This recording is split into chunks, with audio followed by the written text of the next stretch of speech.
The crash was loud enough to stop a heartbeat. The plate slipped through my hands before I could catch it, shattering against the polished marble floor with a sharp crack. A splatter of red sauce streaked across the dark tile like spilled blood. The chatter of the restaurant died instantly. Every head turned. Every breath seemed to pause. And just my luck. It had to happen right beside his table. The man sitting there hadn't moved. He sat back, calm and still, like the world slowed down around him. His white shirt peeked through the open edge of a black tuxedo jacket, sleeves rolled up just enough to show a dark tattoo wrapping around his forearm. The ink looked old, sharp, and dangerous, like the man himself. I didn't dare meet his eyes. Murder, I muttered under my breath, my grandmother's Italian curse slipping out before I could stop it. My stomach dropped the second the word left my lips. The manager's voice echoed across the dining room. Miss Parker. My face burned. I'm sorry. But then another voice cut through. Quiet. Deep. Smooth like velvet dipped in warning. What did you just say? The entire restaurant seemed to lean in. I froze, still crouched beside the mess, fingers brushing over a shard of porcelain. I looked up slowly, too slowly, and met the man's gaze. He was watching me. Not with anger. Not even curiosity. Just focus. As if I'd just said something important. His dark eyes flicked down to the mess, then back to me, and I could swear the corner of his mouth lifted. He leaned forward, resting his forearms on the table.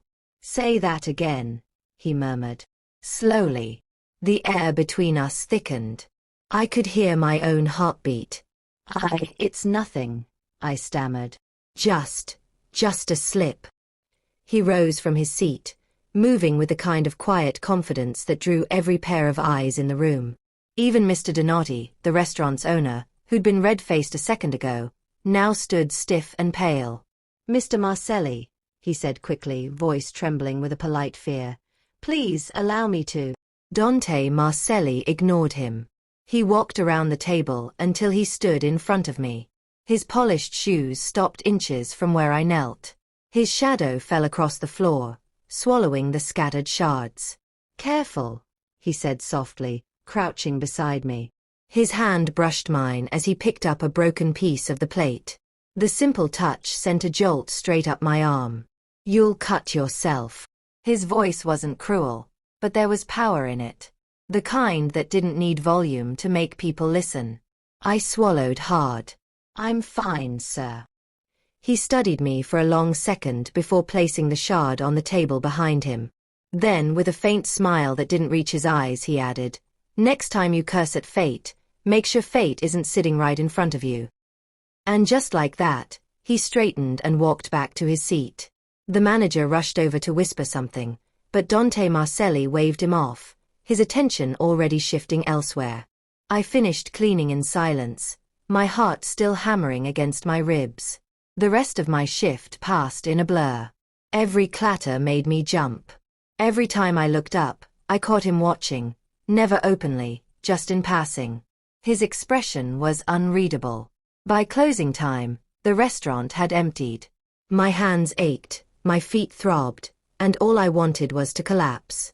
I went to the broom closet to drop off my cleaning supplies, barely noticing when something metallic rolled under the shelf. Please don't be another fork, I muttered, crouching down. It wasn't a fork. It was a ring. Heavy, gold, engraved with an intricate pattern, and right in the center, the letter M carved deep. My breath caught. Everyone in Chicago knew what that symbol meant. The Marcelli crest. I stared at it for a long time, the cold metal glinting in the dim light. He must have dropped it when he crouched beside me. But why would a man like Dante Marcelli leave something like this behind? And more importantly, why did I suddenly have the sinking feeling it wasn't an accident? The gold ring sat on my nightstand like it was watching me. I'd placed it there hours ago, right after I came home from the restaurant. I'd told myself I'd return it the next morning, maybe slip it into an envelope and hand it to my manager to give back. Easy. No reason for me to get involved. But it wasn't that simple. The ring didn't belong to just anyone. It belonged to Dante Marcelli. Even saying his name in my head felt like saying something forbidden.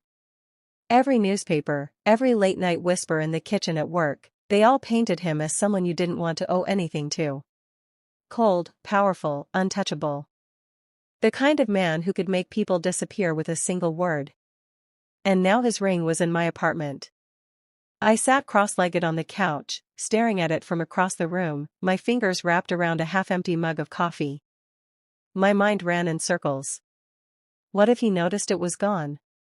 What if someone had seen me pick it up? What if he thought I took it on purpose? Great, Parker, I muttered to myself. You just robbed the Mafia. A nervous laugh escaped me, but it died quickly in the quiet apartment. My roommate, Jenna, was out for the weekend, so the only sound was the hum of the fridge and the faint city noise drifting through the window. I got up and walked to the nightstand, picking up the ring again. It was heavier than it looked, thick, smooth, and perfectly fitted to a man's hand. I turned it over between my fingers, tracing the engraved M at the center. I could still hear his voice in my head, low and rough with that slight Italian edge. Say that again, slowly. I shook the thought away, grabbed the ring, and decided I'd drop it off first thing tomorrow. I didn't care if I had to face the owner, the manager, or even Dante Marcelli himself, I just wanted it gone. By midnight, I was half asleep on the couch, the TV flickering quietly. My eyelids felt heavy, my thoughts hazy, when a soft knock echoed from the door. I froze. Another knock. Slow. Firm. Not impatient, deliberate. Nobody ever came by this late. My heart started to race. Maybe Jenna forgot her keys again. I stood and padded toward the door, tying my robe tighter around my waist. Hold on, I called out, trying to sound braver than I felt. I peeked through the peephole, and my heart stopped. Dante Marcelli stood on the other side. No suit jacket this time. Just a crisp white shirt with the top buttons undone, sleeves rolled up to his elbows, the same dark tattoo curling up his forearm. His hair looked slightly damp, like he'd just come in from the rain. And his expression, calm, unreadable, made my pulse stutter. For a second, I couldn't move. Then, before I could talk myself out of it, I unlocked the door and pulled it open. Mr. Marcelli?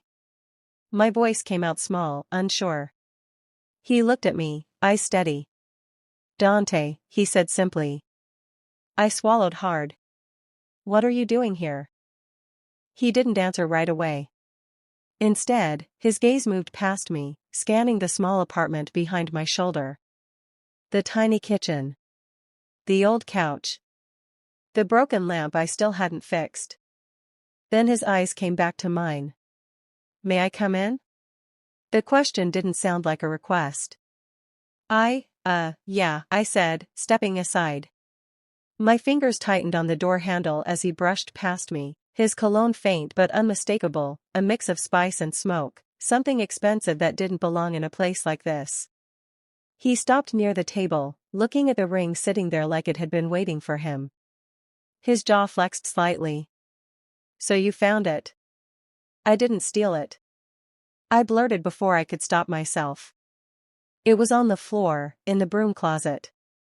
I was going to return it tomorrow, I swear. His lips twitched, almost like he was trying not to smile. I know you didn't steal it. I blinked. You do? He turned to face me fully, one hand sliding into his pocket. If you had, you wouldn't be standing here shaking. I crossed my arms to hide the tremor. I'm not shaking. You are, he said softly, taking a step closer. But don't worry. I'm not here to hurt you. The way he said it didn't exactly make me feel safer. I took a slow breath. Then why are you here? His eyes lingered on me for a long moment, dark and unreadable. Because you touched something that belongs to me. I frowned. Your ring? He shook his head slightly. Not just the ring. The silence stretched. My heartbeat filled the space between us. Then he finally picked up the ring, turning it in his fingers like I had earlier. This was my father's, he said. It's personal. I don't leave it behind. I guess you did tonight. His gaze lifted to mine, sharp, but not angry. Apparently. I wanted to look away, but I couldn't. Something about him made it impossible to. He wasn't loud or arrogant like I'd imagined someone in his world would be. He was quiet. Controlled. But there was danger in that calmness, like a storm that didn't need thunder to prove its power. He slipped the ring onto his finger, then looked at me again. What's your name? I hesitated. Mia Parker. He said it slowly, like he was trying the sound of it. Mia. Then he took a small step closer, close enough that I had to tilt my chin up to meet his eyes. You have a habit of cursing under your breath? My face heated instantly. I didn't know you spoke Italian. I speak many things, he said, his voice low, almost teasing. But I don't often hear people curse at me before they've even met me. I wasn't cursing at you, I said quickly. Then at who? At the plate. I stammered. And maybe fate. Maybe both. He laughed softly, the sound low, surprising, and dangerous in the quiet room. Fate, he repeated. Interesting choice. I didn't know what to say to that. He studied me a moment longer, then turned toward the door. Keep the curse words for someone who deserves them next time, piccola cameriera. I frowned. What does that mean? Little waitress, he said, glancing back with the faintest smirk. It suits you. I didn't know if I should be offended or flustered. Maybe both. He reached for the door, but paused, his hand resting on the frame. Mia. Yes? If anyone ever asks you about tonight, or about me, you never saw me. Understood? His tone was calm, but it left no room for argument. I nodded slowly. Understood. He gave a short nod, then stepped into the hall. Before I could close the door, he looked back one last time. Stay out of trouble, he said quietly. You don't belong in my world. Then he was gone. The echo of his footsteps faded down the hall, leaving me standing there in the doorway, my pulse still racing. I closed the door, leaning against it as the silence returned. My mind replayed every word, every look, every breath of that conversation until it barely felt real. But it had been real. The ring was gone now. So was he. And yet, somehow, it felt like Dante Marcelli had taken something else with him, something I hadn't meant to give. I pressed my palm to my chest, feeling the wild thud of my heartbeat. Stay out of trouble, I whispered, repeating his words. But as I looked at the faint mark on the table where his ring had rested, I had a feeling trouble had already found me. Morning came too fast. I barely slept after Dante Marcelli left my apartment. Every time I closed my eyes, I saw him standing at my door, his gaze steady, his voice low and calm. You don't belong in my world. Then why did it feel like he'd already pulled me halfway into it? By the time I reached Bissimo that afternoon, the restaurant was already buzzing. The smell of espresso, garlic, and freshly baked bread filled the air. I tied my apron around my waist, trying to push away the memory of the night before. No one needed to know about that. Not my coworkers, not my boss, no one. Morning, Mia, called Clara, another waitress, from behind the counter. You look like death warmed over. Thanks, I muttered, forcing a smile. She grinned. Rough night. You could say that. I slipped behind the counter, grabbed the order pad, and checked the day's table chart. Everything looked normal. Calm. Routine. Maybe if I just focused on my work, I could pretend Dante Marcelli was a dream that didn't exist. That illusion lasted all of 20 minutes. I was serving espresso to a pair of regulars when the front doors opened and the entire restaurant seemed to still, the same way it had last night. Conversations faded. The kitchen noise quieted. Even Clara, who never stopped talking, went silent. The maitre d' hurried toward the entrance, nearly tripping over his own feet. Mr. Marcelli, he said breathlessly, Welcome again, sir. We weren't expecting. My heart dropped. There he was. Dante Marcelli. Same calm stride. Same immaculate style. Except this time, he wasn't alone. Two men in dark suits followed close behind, scanning the room with the subtle awareness of bodyguards who didn't miss a thing. He wasn't here for dinner. That much was obvious. He exchanged a few quiet words with the manager, words I couldn't hear, then his gaze drifted across the room and landed on me. Just one look, and it felt like all the air had vanished from my lungs. He didn't smile. He didn't nod. He just looked. And then, as if that look was enough, he turned back to the manager. "We'll talk in your office," I heard him say. 15 minutes later, the entire staff was buzzing with whispers. "Did you hear?" Clara said, wide-eyed. "The restaurant's been sold." "What?" I asked, my throat suddenly dry. "Yeah," she whispered, leaning in. "Mr. Donotti apparently sold Bissimo last week. The new owner's taking over today." "Guess who?" My stomach twisted. "No." "Yes."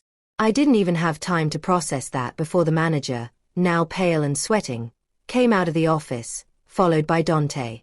"Everyone," the manager announced, voice trembling. "As of this morning, Bissimo officially belongs to Mr. Dante Marcelli. Please welcome him." Silence. No one clapped. No one moved. It was like the air itself was holding its breath. Dante's eyes scanned the staff until they found me again. He didn't say my name, but I knew that look was for me. I should have stayed quiet. I really should have. But the words slipped out before I could stop them. "I thought you said I didn't belong in your world." Every head in the room turned. Dante's gaze lingered on me, steady, unreadable, before he took a slow step forward. "You remember what I said. Hard to forget when someone shows up at your door at midnight," I muttered. Clara nudged me from behind, whispering, "Mia, what are you doing?" But I couldn't stop now. "So what's this then?" I asked, my voice rising slightly. "Owning the place where I work? That your way of proving a point?" Something flickered in his expression. Amusement, maybe. Or irritation. It was hard to tell. He stopped a few feet away from me. "It's business," he said simply. "You just happen to work here." "Convenient," I said, crossing my arms. He tilted his head slightly. "You think I bought an entire restaurant because of you?" I opened my mouth, then closed it. When he said it like that, it did sound ridiculous. But he didn't deny it either.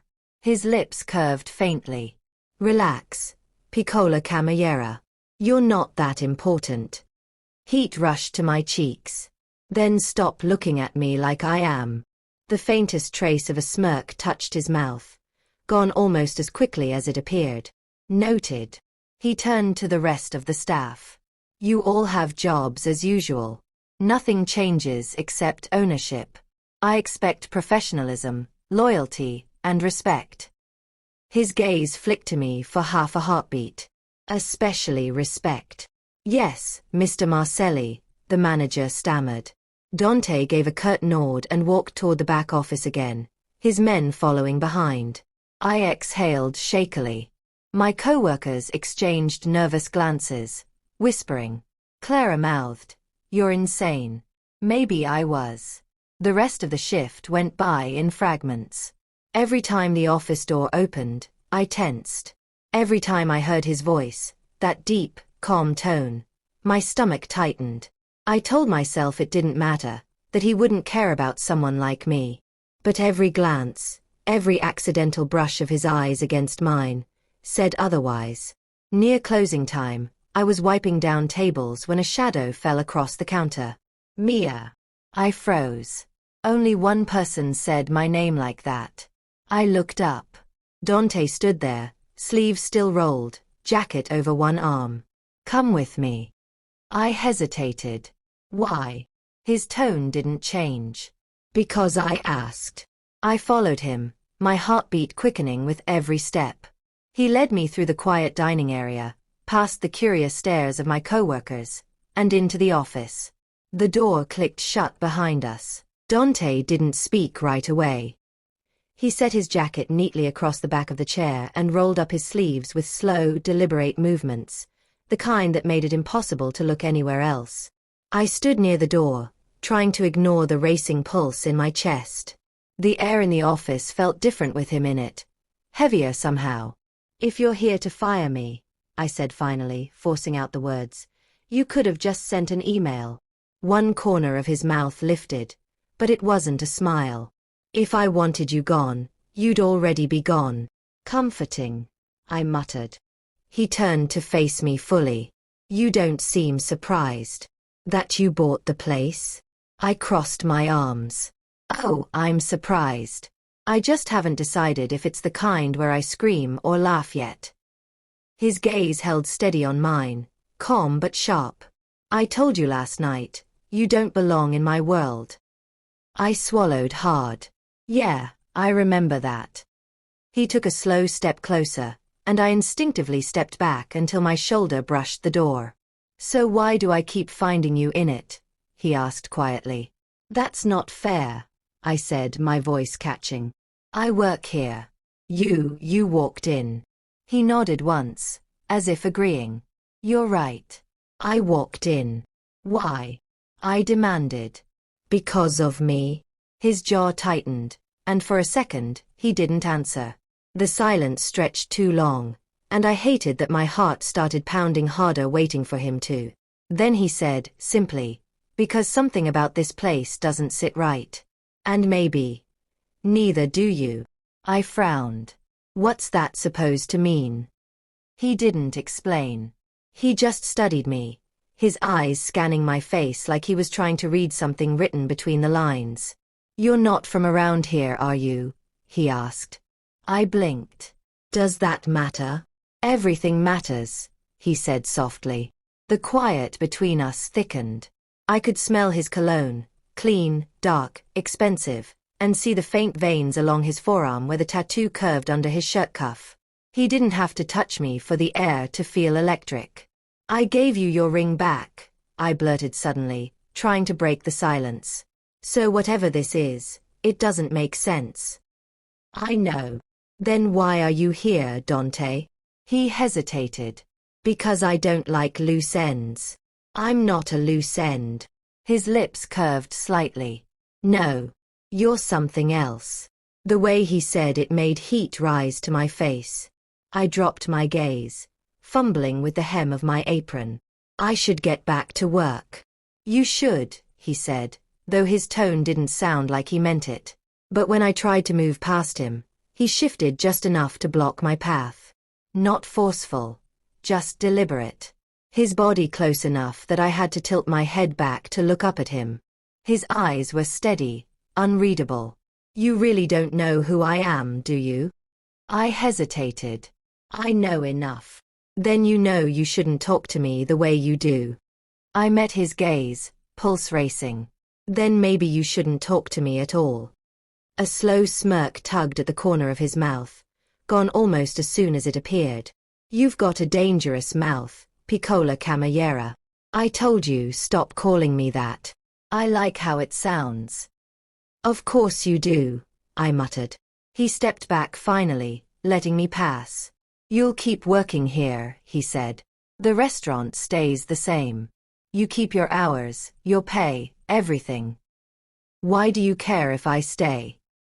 I asked again, softer this time. He looked at me for a long moment, his voice dropping low. "Because I don't make a habit of letting good things walk away." That shouldn't have made my chest tighten, but it did. I turned quickly, grabbing the doorknob before I could say something stupid. "Mia," he said. I froze. His voice softened. "Next time you drop a plate, don't curse in Italian. You'll attract attention." I turned halfway, meeting his eyes. "Yours, apparently." That almost smile again. Exactly. By the time I stepped back into the dining area, my hands were trembling. Clara gave me a look the second she saw me. "What was that about?" she whispered. "Nothing," I said quickly, tying my apron tighter. Nothing. Her brows shot up. You've been in there with the new owner for 15 minutes. Everyone's betting you're either fired or promoted. I forced a smile. Neither. She narrowed her eyes. You're lying. Maybe. She laughed softly but kept glancing toward the office. That man is something else. He looks like trouble wrapped in a tuxedo. Yeah, I murmured, grabbing a tray. Something like that. The rest of the day crawled by. I tried to focus on orders, customers, anything but the man whose presence still seemed to linger in every corner. Every time someone said, "Mr. Marcelli," I tensed. Every time the office door creaked, I half expected him to appear again. When closing time finally came, I was almost relieved. Clara had already left, the lights were dimmed, and the kitchen had gone quiet. I wiped down the last table, humming under my breath just to fill the silence. Then I heard the faint sound of footsteps behind me. Forgot your keys. I turned. Dante stood near the door, holding my small keychain between his fingers, the one I must have dropped in the office earlier. Oh. I reached for it quickly. Thanks. He didn't hand it over right away. You walk home alone? I've been doing it for 2 years, I said, trying to sound braver than I felt. It's different now. Because you own the place? Because some people notice things they shouldn't. I frowned. Like what? Like you talking to me too much. I didn't ask you to talk to me. That earned me another small, quiet smile. You really don't know when to stop, do you? Guess not. He finally placed the keys in my palm, his fingers brushing mine. Go home, Mia. Planning to follow me again? He didn't deny it. Would that bother you? I swallowed, meeting his gaze. Yes. He leaned in just slightly, his tone dropping to a whisper. Good. And then he turned and walked out, leaving me standing there, heart racing, breath shallow, trying to remember how to think like a normal person again. That night, lying in bed, I kept replaying everything. The look in his eyes, the way he said, good, like my fear meant something to him. Like it wasn't a warning, but a promise. I turned on my side, staring at the faint glow of streetlights filtering through the curtains. Maybe I was the one who didn't belong in his world. But for some reason, it felt like he'd already stepped into mine. The next day came and went like a blur. Dante didn't show up at the restaurant. At first, I told myself it didn't matter. Why would it? He had bigger things to deal with, actual mafia business, whatever that even meant. Not a small Italian restaurant, and certainly not a waitress who couldn't carry a plate without dropping it. But as the hours passed and the door stayed closed, that stupid thought kept pressing in. He's not coming today. And I hated how that made my stomach twist. Earth to Mia, Clara said, waving a hand in front of my face as I stood by the counter, lost in thought. You've been staring at the espresso machine for 5 minutes. You planning to confess your love to it or something? I blinked, startled back to reality. Sorry. Long night. Sure, she said, giving me that knowing grin. You mean tall, dark, and Italian didn't show up today? I groaned. Clara. What? I'm just saying. You've been jumpy ever since he bought the place. It's cute. It's not cute, I muttered, grabbing a towel and pretending to wipe the counter. It's annoying. Whatever you say. She walked off to deliver a tray, humming under her breath, and I tried to shake off the feeling sitting heavy in my chest. The restaurant was loud again, the clinking of plates, the smell of tomato sauce and garlic thick in the air, but somehow it all felt empty. By evening, the dinner rush ended, and people started clocking out.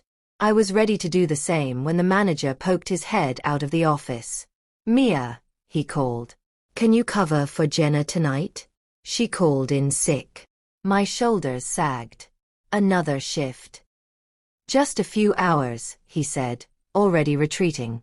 You'll get time and a half. Time and a half. I could use the money. Sure, I said quietly. The night dragged on, the crowd thinning until only a few tables were left. By the time I wiped the last counter clean, it was almost midnight. Clara had gone home hours ago, and even the kitchen lights were off now. I untied my apron and grabbed my bag. My legs ached, and my eyes felt heavy. The street outside was quiet when I stepped out. Too quiet. The fastest way home was through the alley behind Bissimo. Normally, I'd avoid it, but tonight, I just wanted to get home. It cut almost 10 minutes off my walk. I slung my bag over my shoulder and stepped into the narrow alley, my sneakers crunching lightly against the gravel. The air smelled faintly of rain and old brick. Somewhere in the distance, a car engine hummed, then faded. I was halfway through when I heard it, a voice behind me.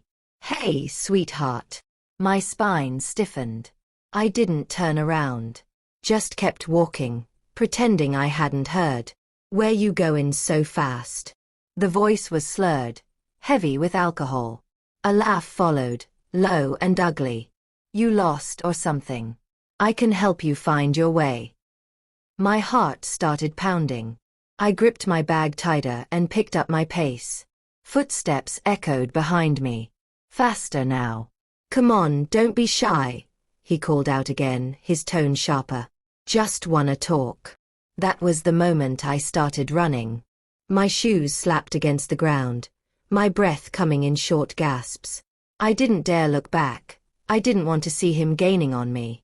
All I could think was get home, get home, get home. Then I heard a thud, followed by the sound of something crashing hard against a wall.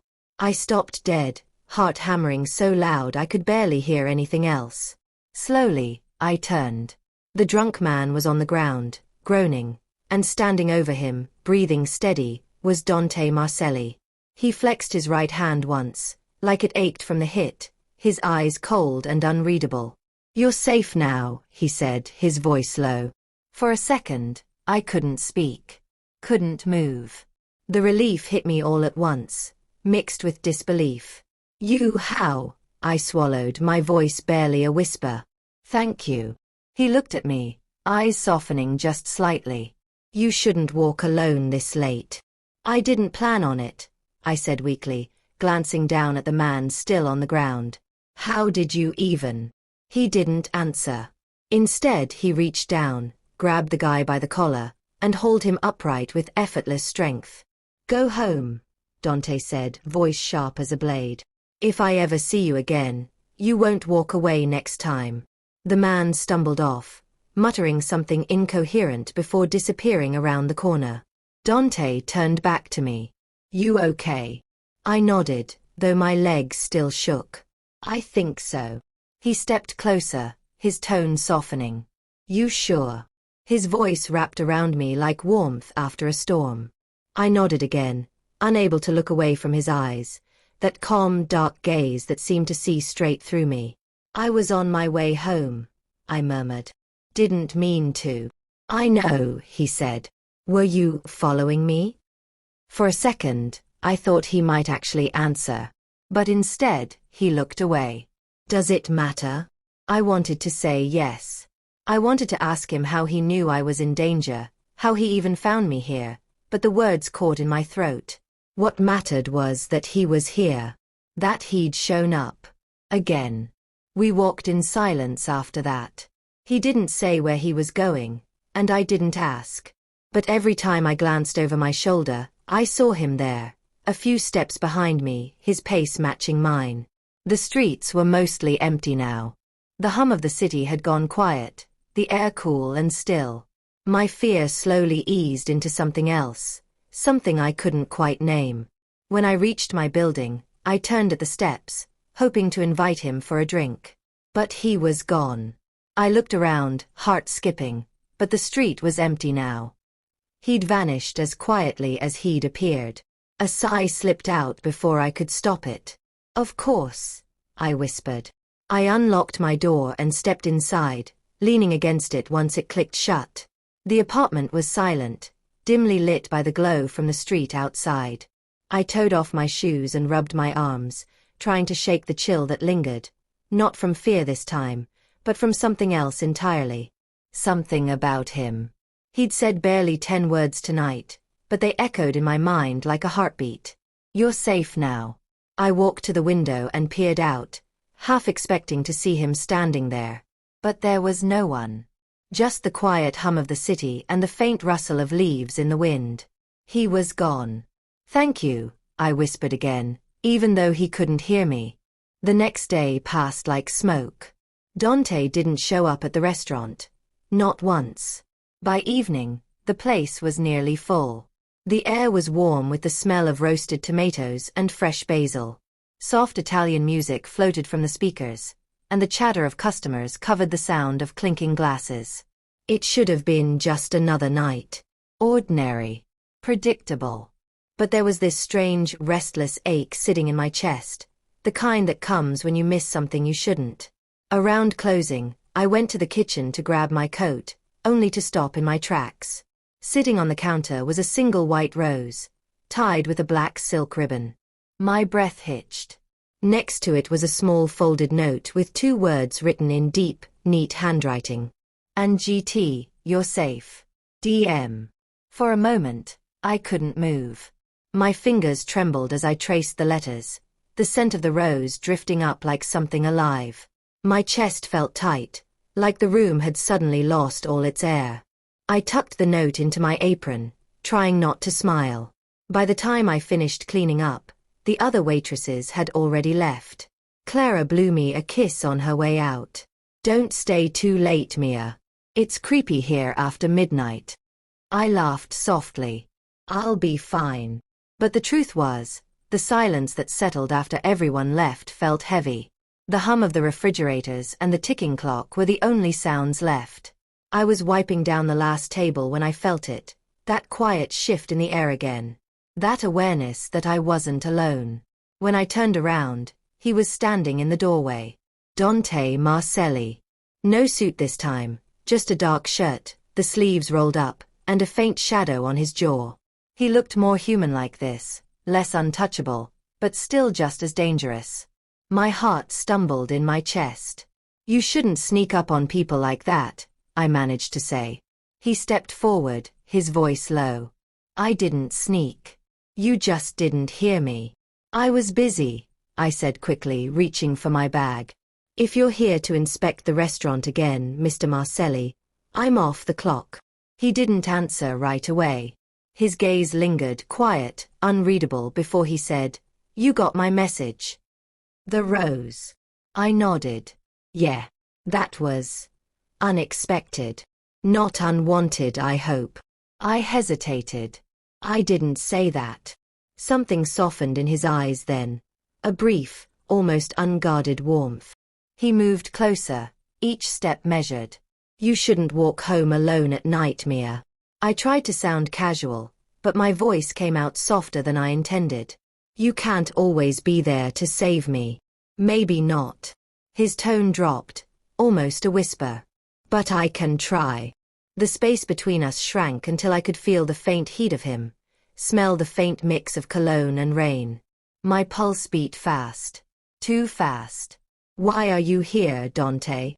I asked finally, looking up at him. His jaw flexed. Because I wanted to be.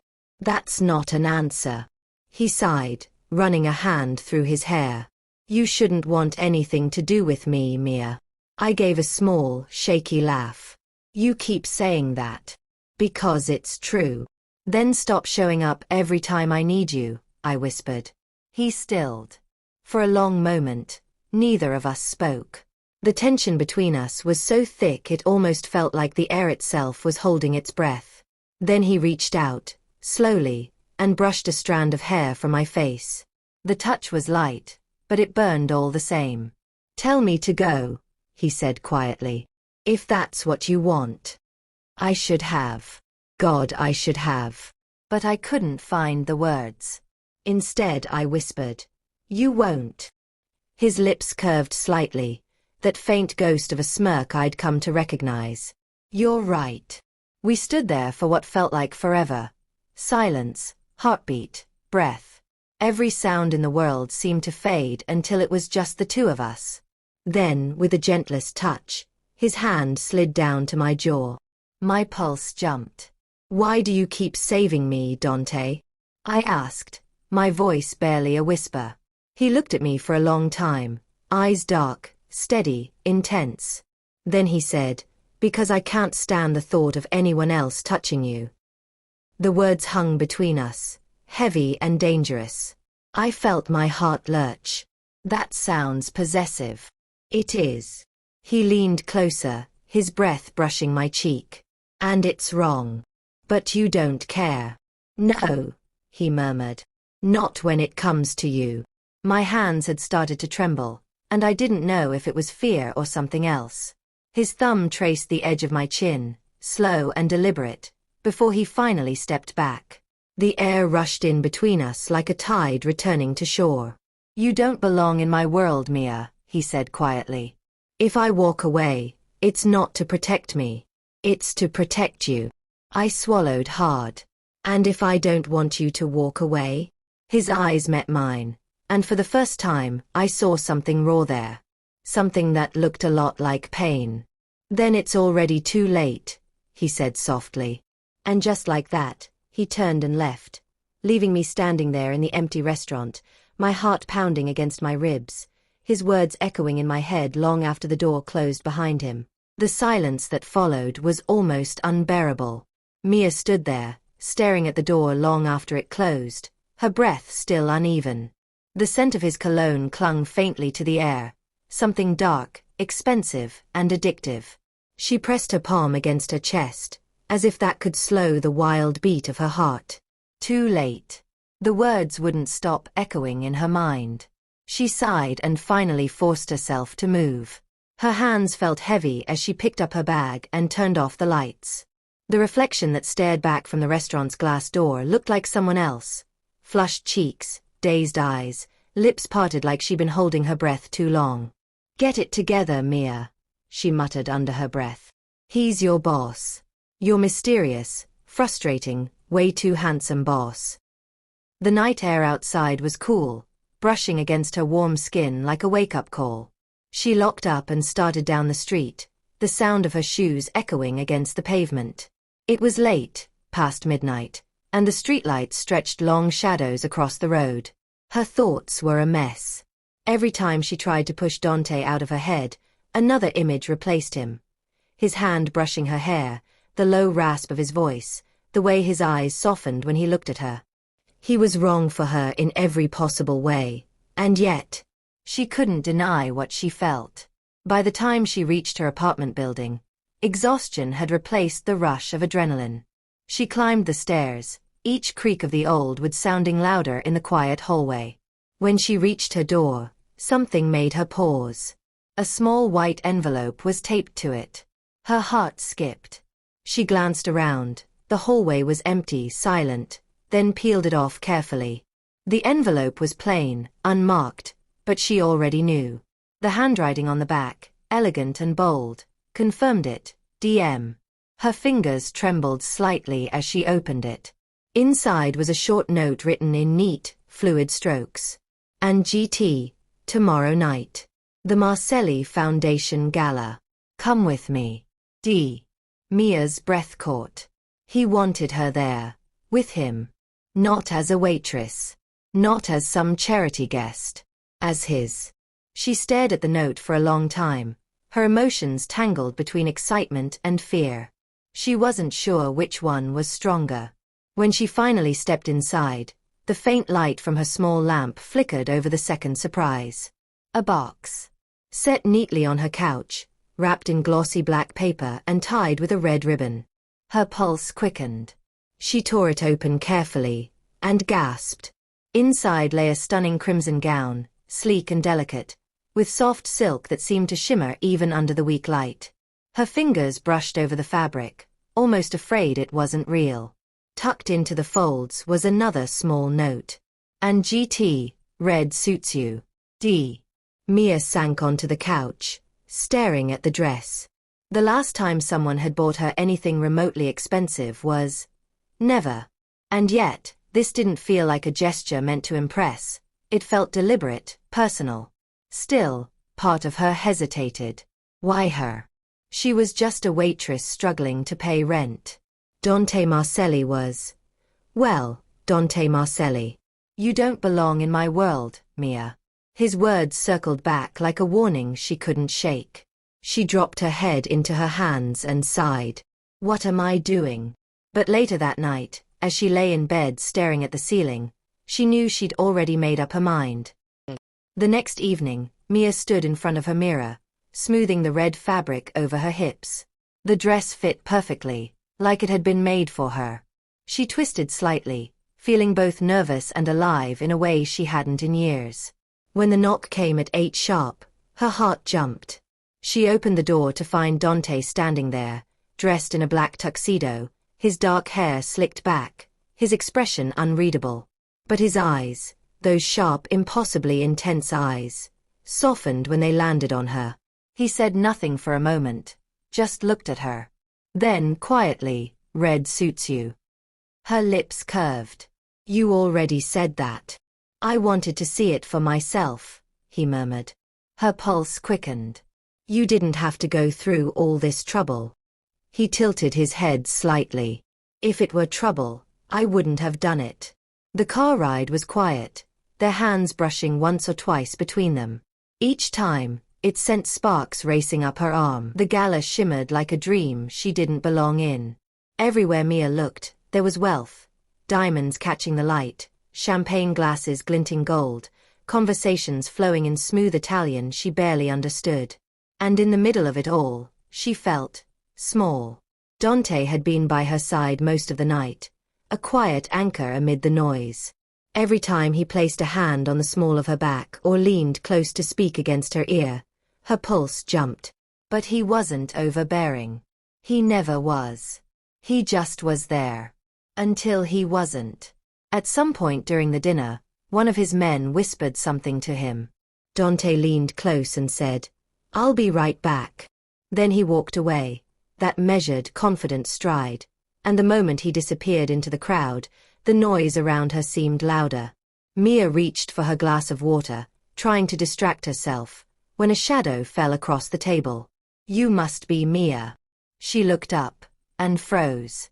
The woman standing before her was beautiful in a way that didn't feel real. Dark hair swept into a low bun, diamond earrings that could probably pay Mia's rent for a year, and a long silver dress that clung to her like it had been sewn for her alone. Her lipstick was the color of blood and confidence. "Yes," Mia said carefully. "And you are." The woman's smile was sharp. "Bianca Rossi. You might have heard of me." The name rang a faint bell, but Mia couldn't place it. "Should I have?" Bianca's laugh was soft, elegant, but dripping with disdain. "You should, considering you're sitting in my seat." Mia blinked. "I don't understand." "Oh, of course you don't." Bianca leaned forward, voice lowering. "That's the thing about girls like you, isn't it? You think you've stumbled into a fairy tale. A rich man notices you, buys you a dress, and suddenly you forget who you are." The words stung, not because they were true, but because they hit too close to the fear Mia already carried. "I don't know what you think this is," Mia said quietly, "but I'm just here because I was invited." "Invited?" Bianca repeated, amused. "Is that what you call it when a man like Dante Marcelli brings you somewhere he usually only brings women to forget?" Mia stiffened. "Excuse me." Bianca's smile didn't falter. "You're sweet, but naive. Dante and I have history. Long, complicated history. He has his fun, but he always comes back to what's real. To me." "Then maybe you should remind him of that yourself," Mia said, trying to keep her voice calm even as her hands trembled slightly around her glass. Bianca's eyes gleamed. "I don't need to remind him. I just need to remind you." She reached into her clutch and pulled out a small card, sliding it across the table. "There's $100,000 waiting for you if you walk away. No strings. Just disappear from his life before you become another mistake he regrets." Mia stared at the card, her stomach twisting. Bianca leaned closer, her perfume sweet but suffocating. "You seem like a smart girl. Don't let this city chew you up." Take the money. Save yourself the heartbreak. Mia lifted her gaze, meeting Bianca's perfectly lined eyes. You're right, she said softly. I am smart. Bianca's smirk deepened. Good. That's why I'm not taking it. The woman's expression faltered, just slightly. What? Mia stood, her chair scraping the floor. I'm not interested in your money, and I'm not disappearing. You can tell Dante whatever you want about history, but I'm not part of it. I'm here now. The calm in her own voice surprised her. Bianca's smile thinned into something sharp. You'll regret that. Maybe, Mia said, brushing past her. But at least it'll be my choice. She walked away before Bianca could respond. Her hands were still shaking, but her chest felt lighter, proud, even. She slipped out to the balcony for air, gripping the railing and breathing deeply. The city stretched beneath her, glowing, alive, endless. She didn't notice Dante until he was standing beside her again. You disappeared, he said quietly. So did you, she replied, keeping her gaze on the skyline. He studied her face. Something happened. She hesitated, then nodded. A woman named Bianca came to see me. Dante's expression darkened instantly. What did she say? That you were hers. Mia gave a small, tired laugh. That you'd come back to her eventually. And that I should take $100,000 to vanish. He exhaled sharply through his nose. Of course she did. Mia turned to face him. She said you two had history. His jaw flexed. We did. Once. It's over now. Then why does she still think she owns you? Because people like Bianca don't understand what letting go means. She held his gaze for a moment longer. I didn't take her money. Something shifted in his eyes, that calm, unreadable look giving way to something warmer. Why not? I don't know, she said honestly. Maybe because a part of me wants to see where this goes. His lips curved faintly, the faintest ghost of a smile. Does that mean you're giving us a chance? Maybe, she said, her voice barely above a whisper.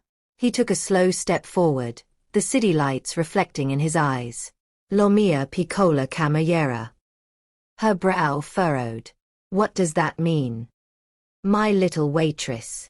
Mia couldn't help but laugh softly, shaking her head. You have a way with words.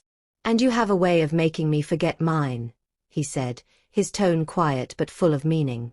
The moment lingered between them, warm, unspoken, charged, as the wind carried the faint sound of music from the ballroom. And though she knew she was standing on dangerous ground, for the first time, Mia didn't want to run. Morning sunlight poured weakly through the blinds, but it did little to chase away the unease crawling under Mia's skin. She hadn't slept much. Every time she closed her eyes, she saw Bianca's smirk. You'll regret that. Now, in the quiet of her small apartment, that warning felt heavier than ever. She was rinsing her coffee mug when a faint sound outside the door made her freeze. A shuffle. A low creak. Then silence. Her pulse raced. She told herself it was nothing, just the neighbor again, maybe the mailman. Still, her fingers trembled as she reached for her phone. Before she could dial anyone, her phone buzzed, an incoming call. Dante. She hesitated, then answered. Hello. Open the door, his deep voice said. Now. Her heart stuttered. What? How do you? Just open it, Mia. She set the phone down and slowly unlocked the door. Dante stood there in a dark suit, his expression unreadable, eyes scanning everything. The hall, the doorframe, even the lock itself. His jaw was tight. You didn't answer my messages. I was sleeping, she said, even though that was only half true. What's going on? He looked at her for a long second before saying, Someone was watching your building last night. Her stomach dropped. Watching. He nodded once. One of my men saw a car parked outside until almost dawn. No lights. Tinted windows. When we went to check, it sped off. Mia's breath caught. You think it's... Bianca. I think Bianca doesn't make idle threats, he said, stepping inside. His voice softened slightly. You should have called me if you felt unsafe. I didn't know, she snapped before catching herself. I thought maybe I was imagining it. He exhaled slowly, then moved closer. You can't take chances, amore. Not now. The word hit her. Amore. He hadn't used it before. She looked up at him, seeing the worry etched behind his usual calm. I don't want to drag you into this, she whispered. He gave a low, humorless laugh. Too late for that. You gave me the ring last night. That alone painted a target on your back. He was right. When she'd given him his family ring, the one she'd found, she hadn't thought it meant anything more than returning something precious. But in Dante's world, even small gestures had weight. Her voice was small. So what do we do? He reached up, brushing a loose strand of hair from her face. We make sure no one touches you again. Her breath hitched. The touch was barely there, but it was enough to send a shiver down her spine. Dante, she whispered, unsure if it was a warning or a plea. His hand lingered against her cheek. Do you trust me? She wanted to say yes easily, but the truth was tangled between fear and something she didn't want to name. I don't know, she said honestly. He nodded once, as if he expected that answer. Then let me earn it. She opened her mouth to reply, but a sudden thud outside the window made her flinch. Dante moved instantly, body tense, hand going to the inside of his jacket. His eyes flicked toward the window, then he stepped forward, checking through the curtain. A moment later, he relaxed. A stray cat, he muttered, lowering his guard. Mia let out a shaky laugh. You scared me. He turned back to her, the corner of his mouth lifting slightly. You scare me, he said quietly. She blinked. What? He took a step closer, close enough that she could feel the warmth of his breath. Because you make me forget that I'm supposed to be careful. Her chest tightened. The air between them grew heavy, charged, the kind of silence that hummed with everything unspoken. She looked up at him, eyes wide. You shouldn't say things like that. Why not? He murmured. Because it'll make it harder to walk away later. He studied her for a long moment, then his voice dropped lower. Who said anything about walking away? Before she could respond, he leaned in, slow, deliberate, giving her time to pull back. But she didn't. Her heartbeat roared in her ears as his fingers brushed her jaw, tilting her face up. And when his lips finally met hers, it wasn't rushed or desperate. It was steady, a question and a promise all at once. She melted into it before she could stop herself, her hands finding his chest, feeling the strength beneath the fabric. When he pulled back, his forehead rested against hers. You're safe now, he whispered. No one touches what's mine. Her breath trembled. And if I don't want to belong to anyone? His lips curved faintly. Then I'll spend every day convincing you that maybe belonging isn't such a bad thing. Dante's lips lingered just a breath away from hers, his voice low, rough at the edges. You won't regret this, Piccola, he murmured, his hand still tracing the line of her jaw. Mia's heart pounded so fast she thought he might hear it. You sound too sure of yourself, she whispered, trying to sound steady. He smiled, that soft, dangerous curve that always made her chest tighten. That's because I've never been more certain of anything. She wanted to laugh, to say something sarcastic, but the look in his eyes stopped her. It wasn't arrogance this time. It was something warmer, deeper. Something that made her stomach twist. I don't do regrets, he said quietly. Not when it comes to you. Her breath caught. You barely know me. His fingers brushed against her neck, sending goosebumps down her skin. I know enough, he said. Enough to know that when you walk into a room, I forget every reason I have to stay away. Mia tried to look away, but his hand tilted her chin back toward him. Dante. He hummed softly, eyes flicking between her eyes and lips. Say my name like that again. She blinked, caught off guard. Like what? Like it's something that tastes sweet, he said, his smile deepening. Her cheeks burned. You're impossible. And yet, you're still standing here, he whispered. Still looking at me like you don't know whether to run or kiss me again.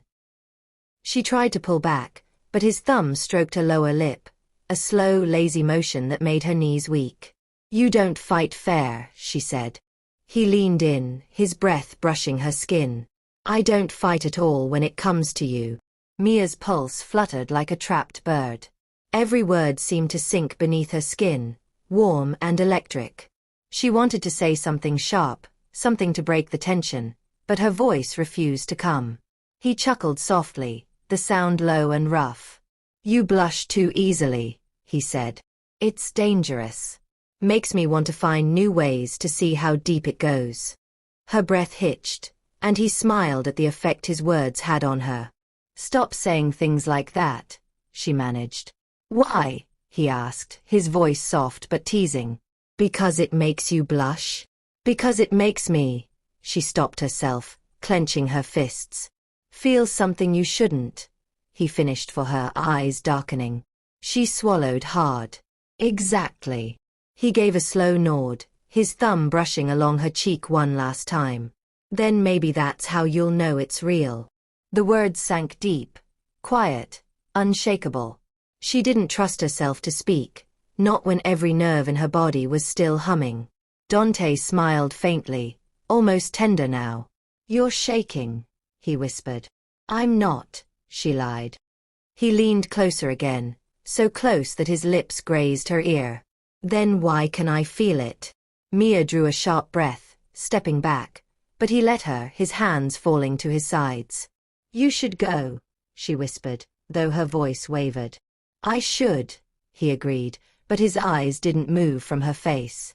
But I don't want to. Her heart thudded once, hard. Dante smiled, leaning in one last time, his voice a soft murmur against her skin. You'll think about me all night now, he said. And tomorrow, you'll still blush when you remember this. Mia glared weakly at him, but he only smiled wider, stepping toward the door. Sleep, Bella. His hand lingered on the handle, his tone turning serious again. And keep your doors locked. I'll have someone watching the building tonight. Dante. He looked back at her, eyes dark and steady. You're safe with me. Don't forget that. Then he was gone, leaving the scent of his cologne and the echo of his words tangled with the quick, restless rhythm of her heart. That night, sleep didn't come easily. Mia lay on her side, staring at the ceiling, the faint city lights slipping through her curtains and painting soft shadows on the wall. Every time she closed her eyes, she heard his voice again, that low, steady promise. And GT, you're safe with me. And she had believed him. Against all reason, against everything she'd ever told herself about men like him. She believed him. Her fingers brushed her lips, and she felt her cheeks warm all over again. You'll think about me all night, he had said. He wasn't wrong. She groaned softly and buried her face in her pillow, but the smile tugging at her lips refused to go away. No one had ever made her feel this. Unsteady, seen, wanted. And that scared her more than anything. By the time sleep finally pulled her under, dawn was beginning to touch the sky. 1 year later, Mia could still remember that night as if it were yesterday. The way her heart had pounded, the way his words had wrapped around her like silk. But now, those memories didn't scare her anymore. They were just part of them. She'd fallen, completely, hopelessly, beautifully, for Dante Marcelli. And she could say the same about him. The once feared Mafia boss, the man people spoke of in hushed tones, now shared his mornings with her over coffee, his laughter softer, his eyes warmer than she ever thought possible. The restaurant was busy that afternoon. Her restaurant. She still couldn't quite believe it when she looked up at the elegant gold letters on the door. Trattoria Mia. It had been his idea. It suits you, he'd said, handing her the papers that transferred ownership to her name. She'd argued, of course. Dante, I can't take this. He had only smiled, brushing his thumb over her chin. You already own it, Piccola. You just didn't know. Now, as she stood behind the counter, watching the staff move about, some new, some familiar, she realized how much had changed. She wasn't that nervous waitress anymore, afraid to drop a plate or say the wrong thing. She belonged here now. Outside, the city was alive with light and sound, but inside the restaurant, there was calm. The faint hum of soft music filled the air, and the smell of baked bread drifted from the kitchen. Mia tucked a stray curl behind her ear and smiled as she saw him walk in. Dante didn't need a suit to command attention. Even in a simple black shirt with the sleeves rolled up, he looked like he owned every inch of the space he walked into, because in a way he did. Her heart did a little flip, the same way it always did. "You're early," she said, pretending not to stare as he leaned against the counter. "Couldn't stay away," he said simply, his voice still holding that lazy, dangerous charm. She laughed softly. "You were here last night. And yet, I missed you by morning." Mia shook her head, smiling despite herself. "You're impossible." "I've heard," he said, eyes glinting. Then his tone softened. "Busy day. Not too bad."